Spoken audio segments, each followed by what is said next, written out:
Welcome to the Livestock Forage Disaster webinar presented by UNL Extension. This webinar will cover both the qualifications as well as the payments for this program.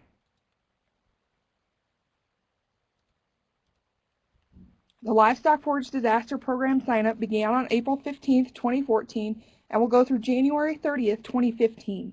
Program payments are limited to $125,000 per person per year across all disaster programs. This means that if you qualify for disaster payments under other programs, the total cumulative amount that you can receive is $125,000. You also need to consider the tax implications of taking these disaster payments, and you should think about spreading them between the 2014 and 2015 tax years. Eligible participants must have an adjusted gross income of less than $900,000 per year. The program will pay for grazing losses due to drought or grazing losses caused by fire on federally managed land. This program is retroactive through October 1st, 2011. That means that for Nebraska, this program will cover the grazing years in 2012, 2013, and 2014. Eligible livestock must have been owned or purchased during the 60 days prior to the beginning date of the qualifying drought or fire.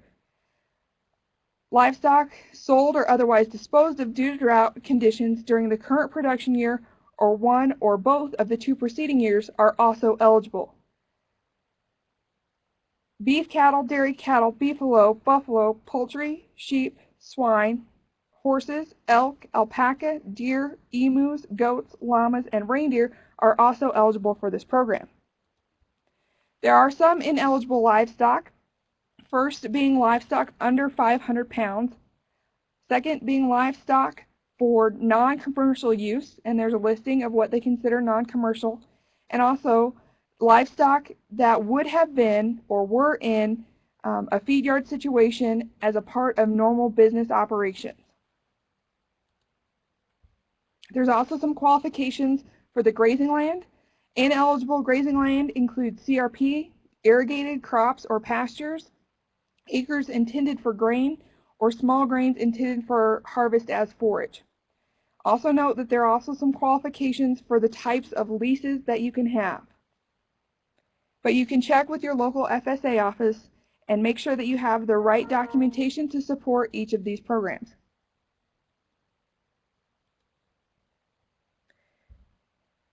Now what we're going to discuss is the payments, and it's really important that you are in contact with your local FSA office and that you schedule an appointment with them to sign up for this program.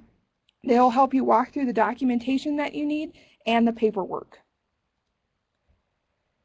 As far as payments go, for drought payments, FSA is going to pay 60% of the lesser feed costs for up to 5 months. For fire payments, they're going to pay 50% of the lesser feed costs.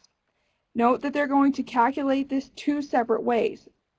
They're going to calculate it based on the number of head, or they're going to calculate it based on the carrying capacity of eligible grazing land.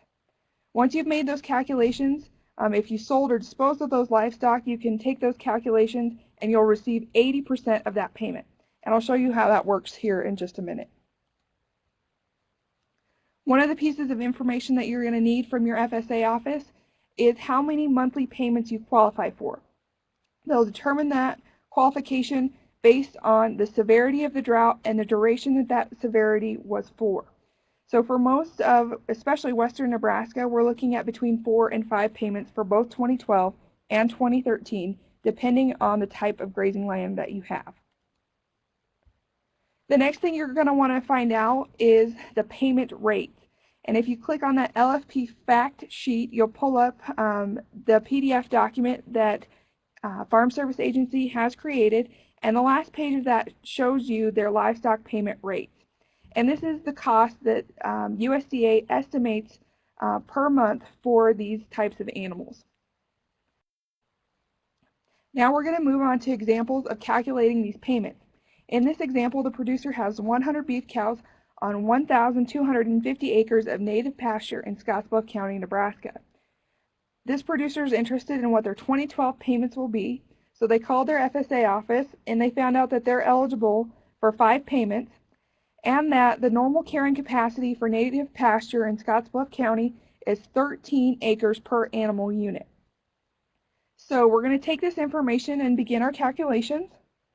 The first thing that we're going to do is calculate the per head rate.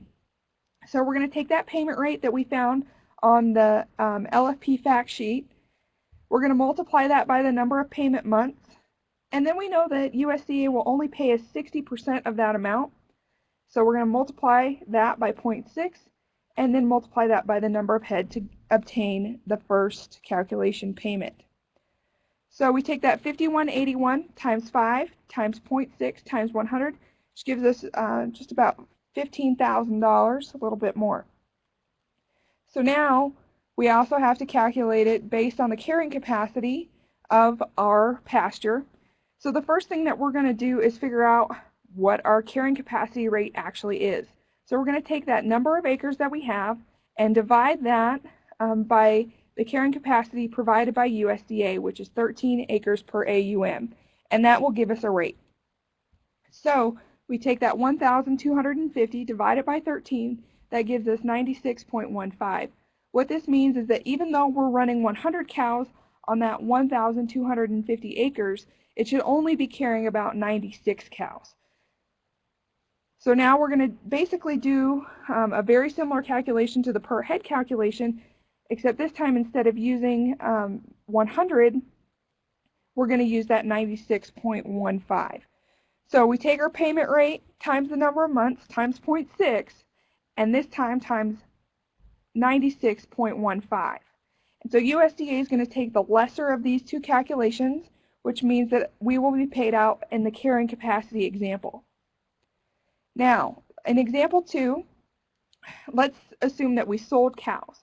So we have the exact same situation, but this time we disposed of those animals.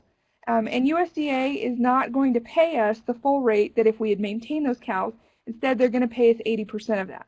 So it's the same calculation, but this time we're going to take our answer and multiply it by 0.8.